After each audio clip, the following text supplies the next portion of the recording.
Welcome to dot news. నేను ప్రియాంక. ఓడలు బండ్లు, బండ్లు ఓడలు అనే సామెత ఎంతో ఫేమస్. అహంకారంతో ఉన్న వారికి ఎక్కువగా ఇదే సామెత వాడతాం. మరిప్పుడు ఎందుకు ఈ సామెత వాడుతున్నారు, ఎవరి అహంకారం గురించి చెబుతున్నారు అనే సందేహం అందరిలో వచ్చి ఉంటుంది. అవును, ఓ ఇద్దరు వ్యక్తుల అహంకారం గురించి చెప్పాల్సిన సమయం ఆసన్నమైంది. ఈ సామెత ఇప్పుడు ఎన్సీపీ అధినేత శరద్ పవార్ తో పాటు జనసేనాని పవన్ కళ్యాణ్ కు సరిగ్గా సూట్ అవుతుంది.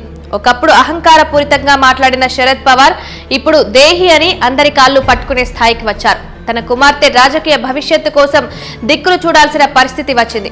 మరోవైపు చంద్రబాబు బీజేపీని చూసి మిడిసిపడుతున్న పవన్ కూడా ఇది అర్థం చేసుకోవాల్సిన అవసరం ఉందని పలువురు అభిప్రాయపడుతున్నారు.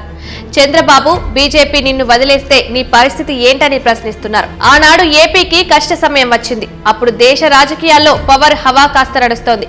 అయితే ఏపీలో ప్రతిపక్ష నేతగా ఉన్న జగన్ శరద్ పవార్ సాయం కోరారు. ఆయన వ్యక్తిగతంగా కోరిన సాయం కాదిది. ఏపీ భవిష్యత్తు కోసం సహాయం కోరారు. ఉమ్మడి ఆంధ్రప్రదేశ్ విభజనకు వ్యతిరేకంగా సపోర్ట్ చేయాలని కోరారు. అయితే అప్పుడే శరద్ పవార్ తన అహంకారం చూపించారు. జగన్ వెళ్లి శరద్ పవార్ ను కలిసిన సమయంలో తన అహాన్ని బయటపెట్టారు.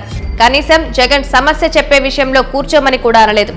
అందుకు కారణం అప్పటికి ఇంకా జగన్ కు రాజకీయ బలం లేకపోవడం.